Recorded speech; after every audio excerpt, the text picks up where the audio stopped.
Olá, sejam bem-vindos a mais uma videoaula da disciplina de Metodologia da Pesquisa.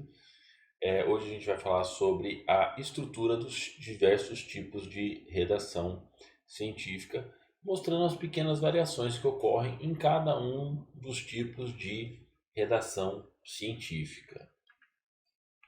A gente começa falando sobre a estrutura do projeto científico e tecnológico, que, como a gente já comentou rapidamente, estruturalmente eles são muito semelhantes. O que vai variar é a origem da referência, ou na verdade a origem da maior quantidade de referência, onde nos projetos de inovação ou nos projetos tecnológicos a gente tem mais referências tecnológicas, que são patentes e registros de software, e nos projetos científicos a gente tem mais referências bibliográficas de artigos científicos, notas científicas, resumos expandidos, e a gente vai falar um pouco disso. Então, a primeira estrutura, o primeiro componente estrutural seria a folha de rosto, onde tem a apresentação do título e dos autores e da instituição onde ele será desenvolvida ou para a qual está sendo submetido para captação de recursos. Na sequência, a gente acaba tendo o resumo. Em alguns casos, os projetos possuem resumo na língua mãe, que é o português, e o abstract, normalmente em inglês, né? Depois a gente segue seguindo o mesmo padrão de resumo e abstract, a gente tem palavras-chave e keywords. Depois a gente parte para uma introdução. Na introdução é onde você faz a apresentação do seu projeto e da sua ideia. E aí você vai ter algumas variações, onde é muito importante o conhecimento e a leitura do edital, para a gente saber se vai ser necessário separar da introdução o objetivo ou se este estará incluso na introdução. Quando não houver referências no edital ou no que você tiver, aonde você estiver submetendo o projeto, para a separação do objetivo, ele normalmente se apresenta no último parágrafo da introdução. Mas normalmente os editais de projeto solicitam que o objetivo venha separado. Você acaba tendo objetivo geral, objetivos específicos e às vezes também é solicitado as metas, tá? Após isso, a gente parte para a revisão de literatura. E é aí onde começa a diferenciação dos projetos tecnológicos e dos projetos científicos. O embasamento tecnológico é dado pelas referências tecnológicas. O embasamento científico é dado pelas referências científicas. Então a gente tem que tomar bastante cuidado aí. Nos projetos tecnológicos, a gente acaba tendo um capítulo de prospecção, às vezes incorporado na revisão de literatura, às vezes separado, também é um critério do edital. Quando o edital não faz nenhuma referência, por hábito, na redação, faça subtópicos, porque um olha o estado da arte, da questão científica do que você pretende desenvolver ou adaptar, e o outro olha mais a questão do que já existe desenvolvido e como foi desenvolvido, tá? Que é a parte de prospecção. Seguindo disso, a gente vai para material e método. E aí é uma descrição de como você estará desenvolvendo o seu projeto. Lembrando que, como nos projetos tecnológicos existe a possibilidade do registro de processo, e processo nada mais é do que um método, você tem que tomar cuidado para não confundir o método que você desenvolve e como você desenvolveu aquele método. Quando você está desenvolvendo um método, o resultado é o método que você desenvolveu e ele não vai existir ainda no teu projeto, mas existe a metodologia para desenvolver esse protótipo ou essa patente de processo, para desenvolver o processo. A justificativa é uma maneira um pouco mais objetiva, mais direta de você explicar o que você vai fazer, por que você vai fazer e para que você vai fazer. Tudo isso de uma forma muito sucinta, tá? O cronograma, ele tem que ser um cronograma realista, tá? Cabe ajustes em cronograma pós aprovação dos projetos? Sempre cabe. Vai ter coisa que não foi prevista que vai acontecer? Sim, vai ter. Vai precisar fazer ajuste? Provavelmente sim. Mas o ideal é que você apresente no ato da submissão de um projeto, seja ele científico ou tecnológico, um cronograma realista. Agora, uma coisa que é muito importante, que vem ocorrendo ao longo dos tempos, que a gente tem que tomar um pouco de cuidado quando se trata de cronograma e projeto. É mais importante você seguir a metodologia e os objetivos do seu projeto do que você seguir o cronograma. Existem de trabalhos tanto tecnológicos quanto científicos que as pessoas se apegam excessivamente ao cronograma e começam, por conta de cumprir um cronograma, cometer pequenas falhas na metodologia ou nas questões científicas e tecnológicas. E por que isso é muito perigoso? Porque isso pode comprometer de maneira absurda o seu resultado, ou até mesmo inviabilizar o seu resultado, ou então deixá-lo superficial, porque detalhes metodológicos foram desprezados, ok? Depois disso, você vai ter as referências. Como eu disse, você pode usar referência científica em trabalho tecnológico, usar referências tecnológicas em trabalho científico, mas você tem uma maior concentração. Eu coloco essa separação, ambas são referências bibliográficas, tá? Mas é que as tecnológicas, elas têm uma estrutura de composição diferenciada da revisão de literatura, da referência da literatura. E curiosamente, os periódicos não costumam dar o padrão que eles querem que a gente siga para as referências tecnológicas. E aí, como a gente está no Brasil, a gente segue a norma da ABNT para isso. Um projeto pode ter anexos? Pode ter anexos e pode ter apêndices, mas muito objetivos, precisos e pontuais. Tá? Como eu disse lá na aula passada, quando a gente fala em redação científica, ela tem que ser clara, ela tem que ser focada. Outro tipo de redação científica, outro tipo de texto científico que se produz são os resumos ou resumos expandidos. Tá? E agora a gente vai olhar para a questão do título. Eu não falei em título na questão dos projetos, porque ele vai estar presente na folha de rosto, ok? Mas no resumo, como ele basicamente, se for um resumo simples, ele vai ter meia página, ou se for um expandido, vai ter no máximo 4 páginas, você acaba usando o título direto. Então você vai ter o título, você vai ter os autores, e aí a autoria científica é um assunto extremamente polêmico e delicadíssimo de se conversar, que eu não vou abordar agora, mas por uma questão ética, autores são aqueles que trabalharam diretamente na produção do conhecimento científico desenvolvido.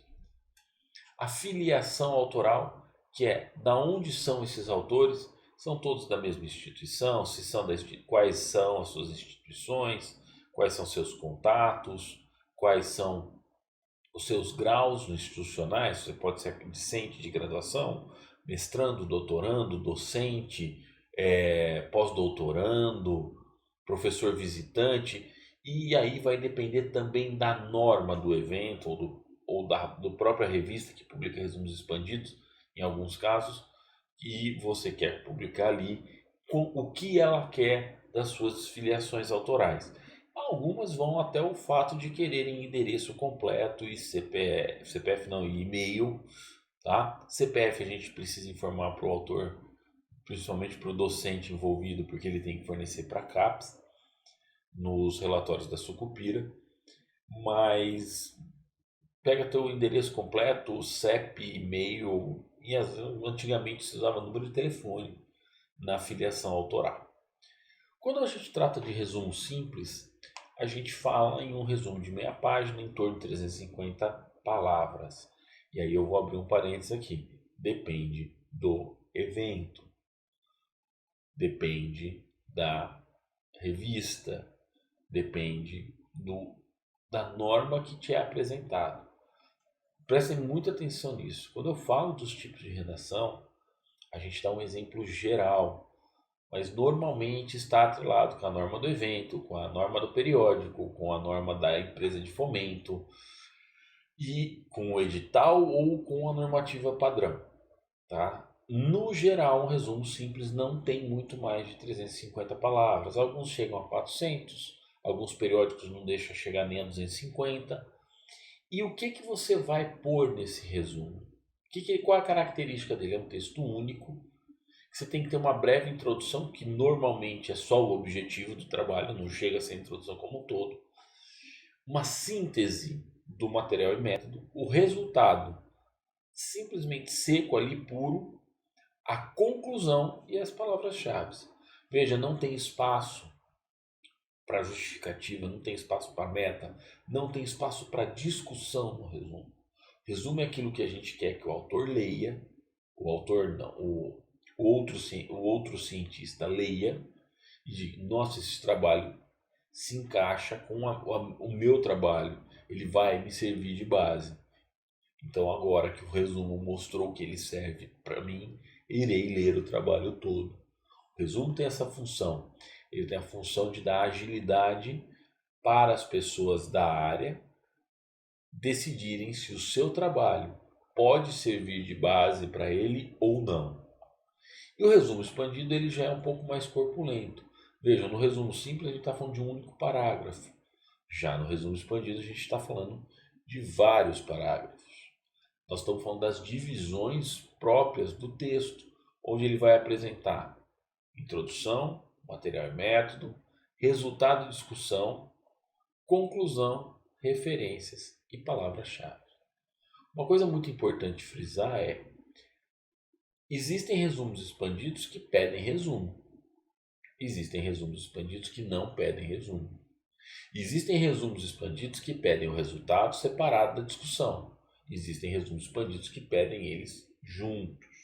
Então percebam que não existe muito um conceito de certo e errado quando se fala em divisões, subdivisões e componentes de uma redação, seja projeto. Vocês vão ver mais para frente que a gente vai falar a mesma coisa em relatório, em artigo e tal. Por quê? Porque a gente vai seguir a diretriz de quem vai receber ou de quem vai divulgar aquilo que nós estamos produzindo. Eu falo receber por causa dos projetos nas empresas de fomento, ok? Uma coisa importante sobre resumo é isso aqui, ó. O que é o resumo? O que tem que ter no resumo? E essa frase é perfeita, que é a síntese fiel das ideias principais do texto.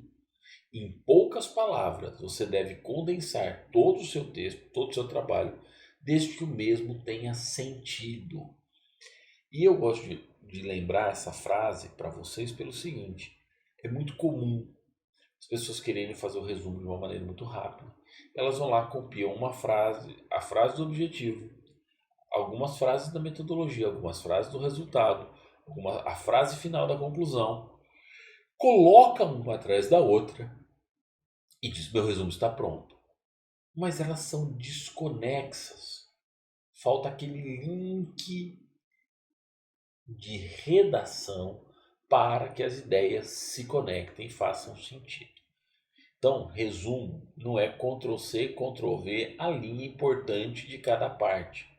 Resumo é a leitura e a construção de uma frase, de um parágrafo ou de alguns parágrafos, no caso do resumo expandido, onde a gente consegue sintetizar todo o conhecimento ou a essência do conhecimento do nosso trabalho. Bom, aqui no caso a gente vai falar de nota científica e relato de caso.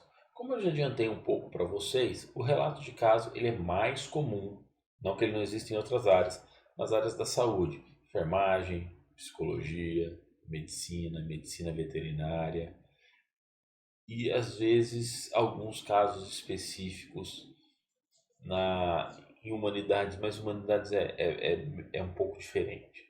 E a nota científica ela abraça mais as engenharias e a área das exatas.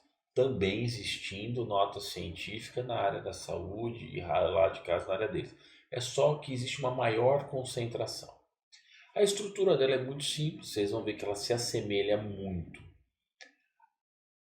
ao a estrutura inicial do resumo. Então ela tem título, autor, filiação autoral, e aí ela tem um resumo. Ela tem um resumo e tem palavra-chave. Seguido disso, normalmente você tem o título em inglês e o abstract com o keywords. E aí você vai ter o corpo todo, se assemelhando a um resumo expandido, mas você vai ter um único texto corrido. Esse pode ser dividido em parágrafos, mas ele não tem os subtópicos, introdução, metodologia, não sei o quê. Na maioria dos periódicos que publicam relato de caso da medicina veterinária, que eu tenho um pouco mais de conhecimento, este relato, além dos resumos, ele tem na casa de 2.000 palavras, ou seja, ele tem aí 5 ou 6 vezes o tamanho do resumo. E depois disso vem as referências bibliográficas que fundamentaram o desenvolvimento desse conjunto. A nota científica segue o mesmo padrão. O que acontece é que alguns periódicos que publicam nota científica aceitam textos maiores que 2.000 palavras. Eu já cheguei a encontrar notas científicas de 4 até 5 páginas no conjunto todo. E qual que é o objetivo do relato de caso e da nota científica?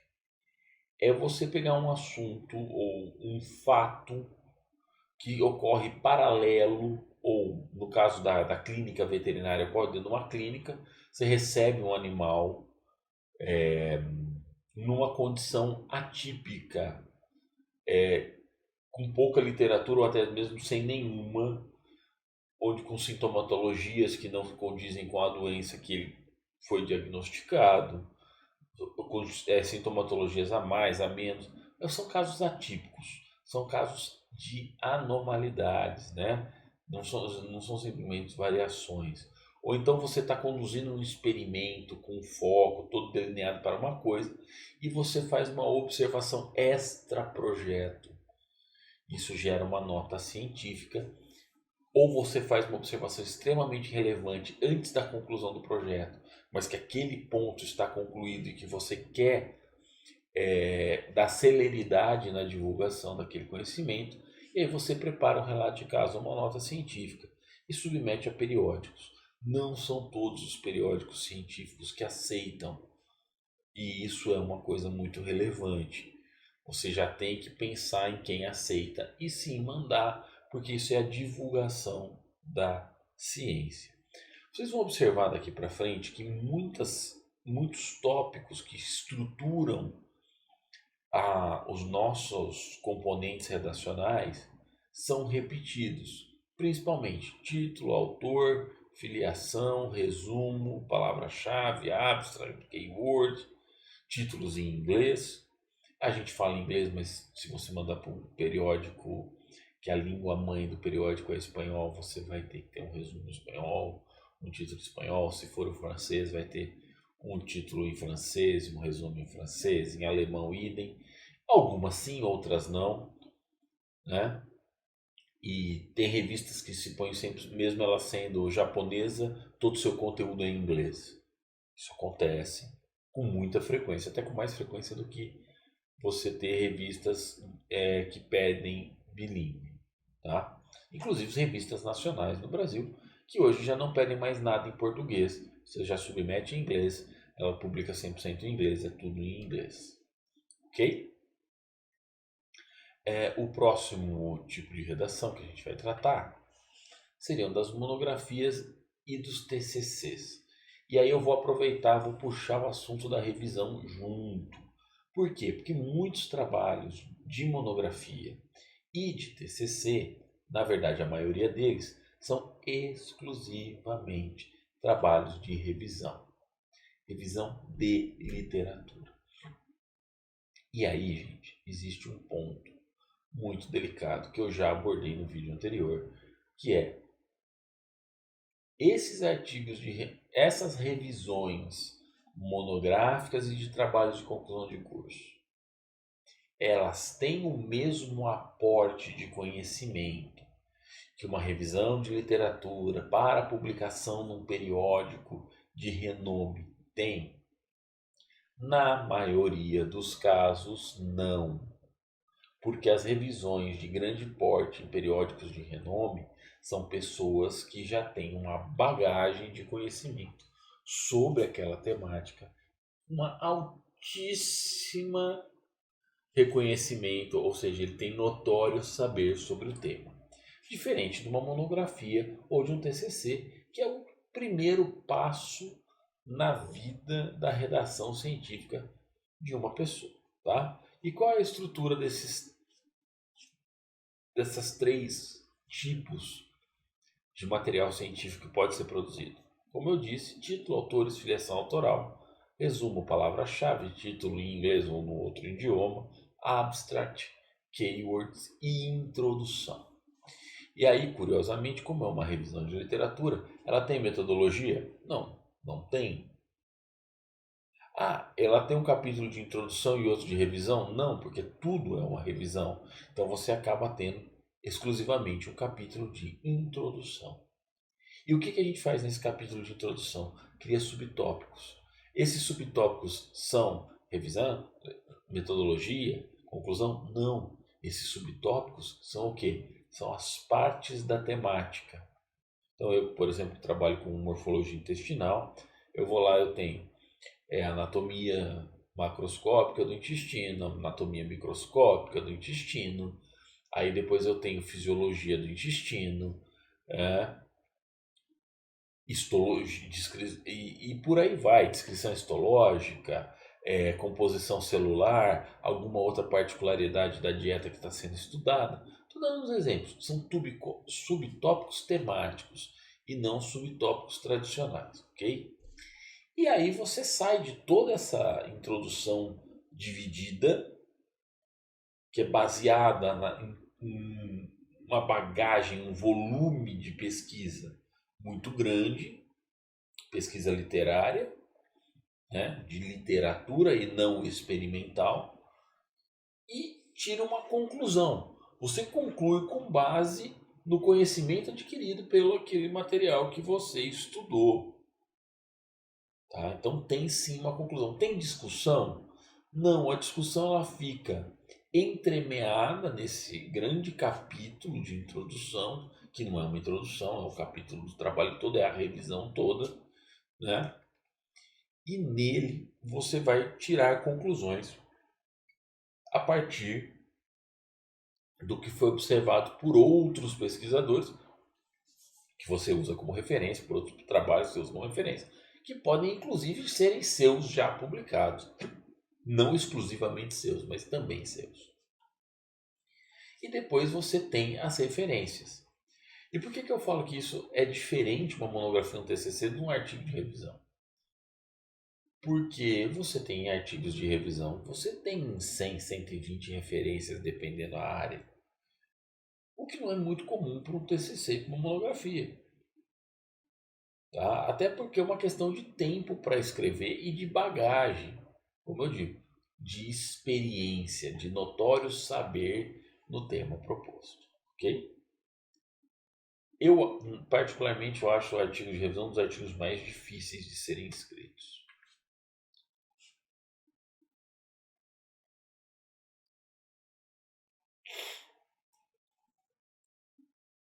Quando a gente tratar dos relatórios, a gente vai lembrar que existe o parcial e o final.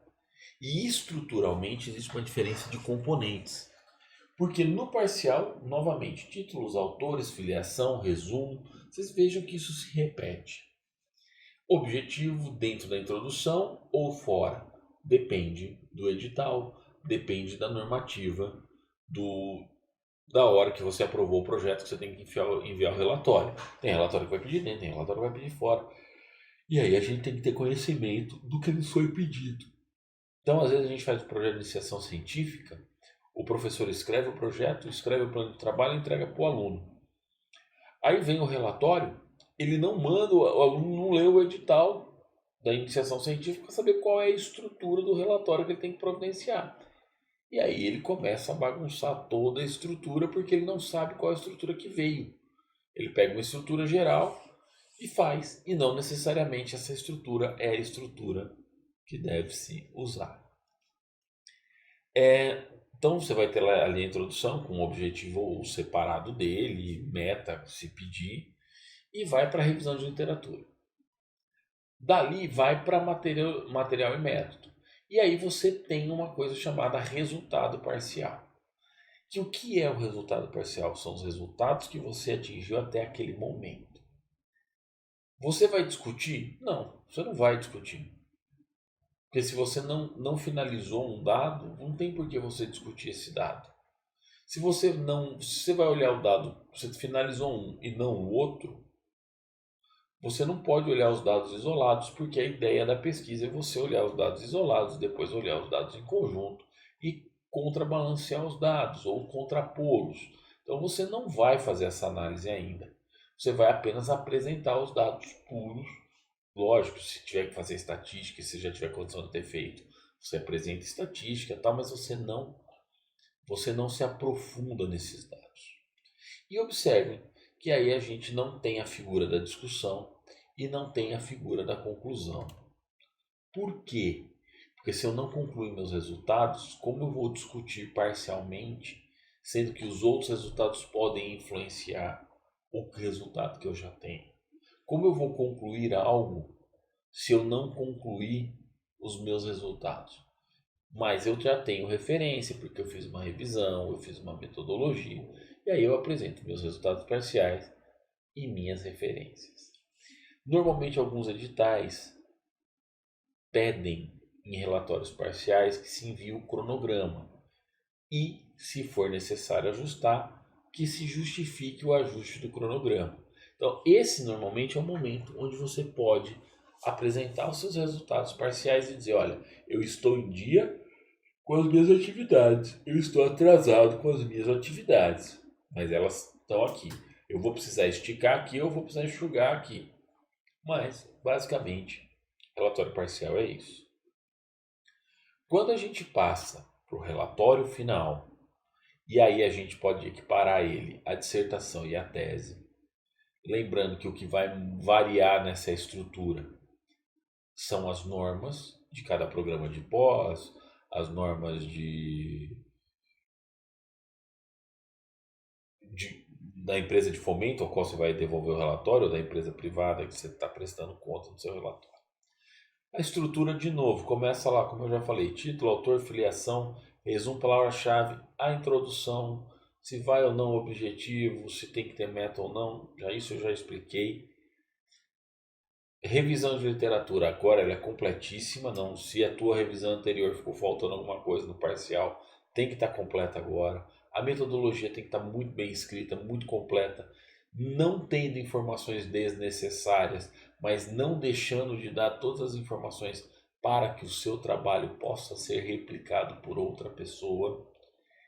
E aí você já não tem mais resultado parcial, você já passa a ter resultado de discussão total, que você tem todos os resultados e você tem toda a literatura que você levantou. E agora é hora de confrontá-los e entender aonde foi que o seu projeto, os seus resultados trouxeram nova luz ou novo olhar para o tema proposto, que foi proposto lá no seu objetivo, ok? Depois de toda essa discussão do que já existe com o que você desvendou, com o conhecimento que você gerou, você vai para a conclusão, né? E dizem assim: a conclusão é a resposta do objetivo. Sim, na conclusão você tem que responder o seu objetivo, mas você pode extrapolar.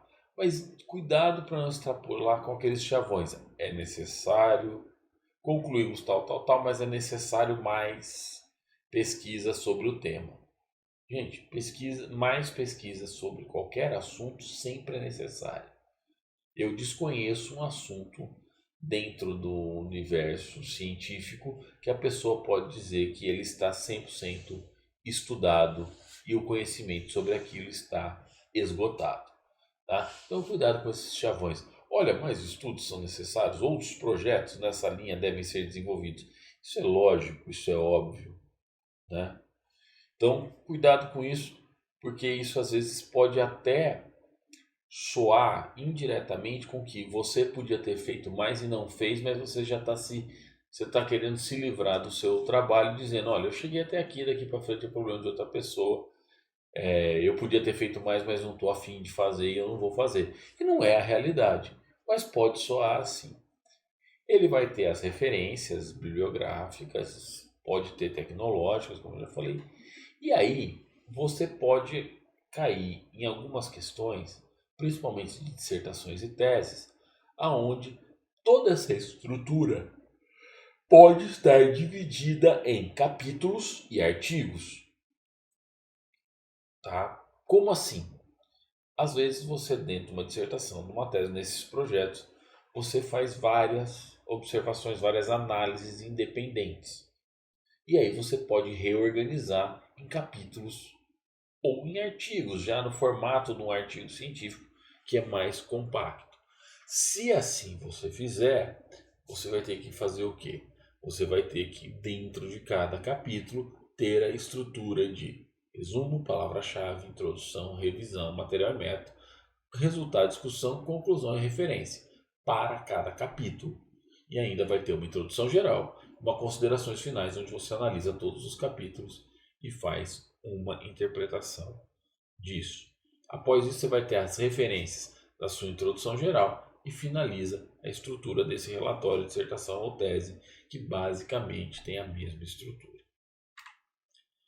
Aí nós vamos para o grande objetivo, aquele onde qual os programas de pós cobram de seus alunos e de seus docentes, aquele onde nós somos mensurados e avaliados qual é a nossa qualidade científica ou nossa quantidade científica, que é o famoso artigo científico, artigo ou paper.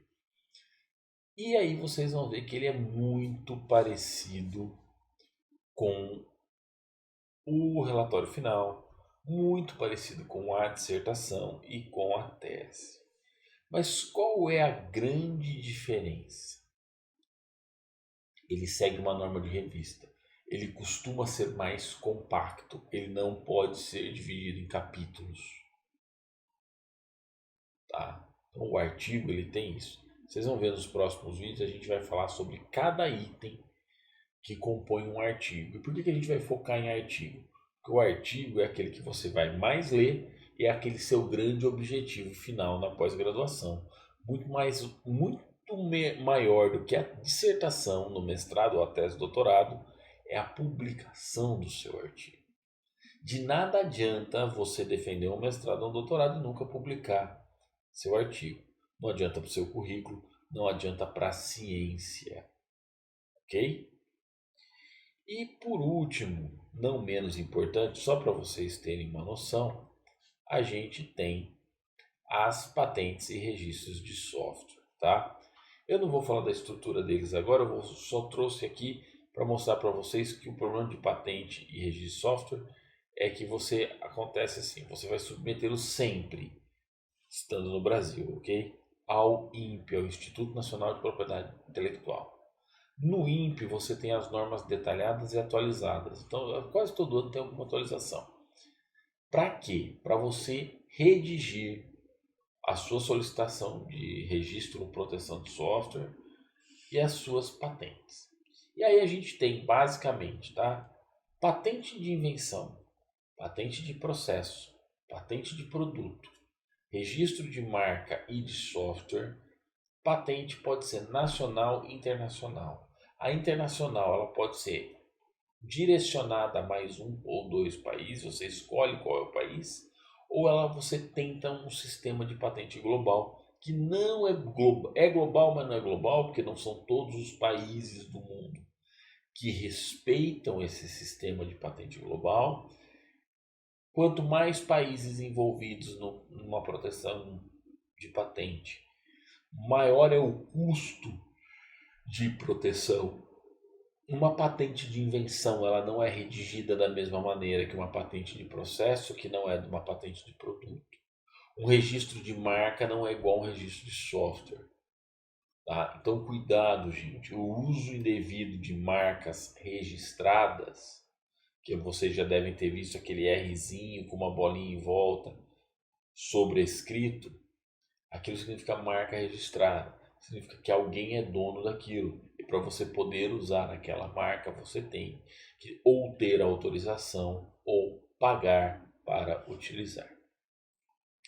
Isso vale para software. Software normalmente é o copyright. Vocês já devem ter visto também aquele Czinho com aquela bolinha em volta. Indica que aquele é um software registrado. É um software com proteção intelectual. As patentes são uma diferencinha de redação. Depois a gente vai ter patente que fala sobre registro de circuito impresso, registro de planta, de quadro, de imagem. Dentro do INPE tem uma gama de registros, tá? Aqui é o que mais atinge a gente na área da medicina veterinária, zootecnia, e na área de inovação que nós atuamos um pouco, ok? Eu espero que vocês tenham gostado. E uma coisa extremamente importante: vocês viram que a estrutura é sempre muito semelhante, mas existe uma coisa que ninguém explica pra gente e que é meio confuso. A estrutura que a gente apresenta é a melhor estrutura para a leitura. Isso não significa que ela é a melhor estrutura para se escrever. Uma coisa eu garanto para vocês: a gente não começa a escrever um artigo pelo título. A gente não começa a escrever um projeto pelo título, ok? Mas a gente fala mais disso um pouquinho mais para frente. Muito obrigado a todos e até o próximo vídeo.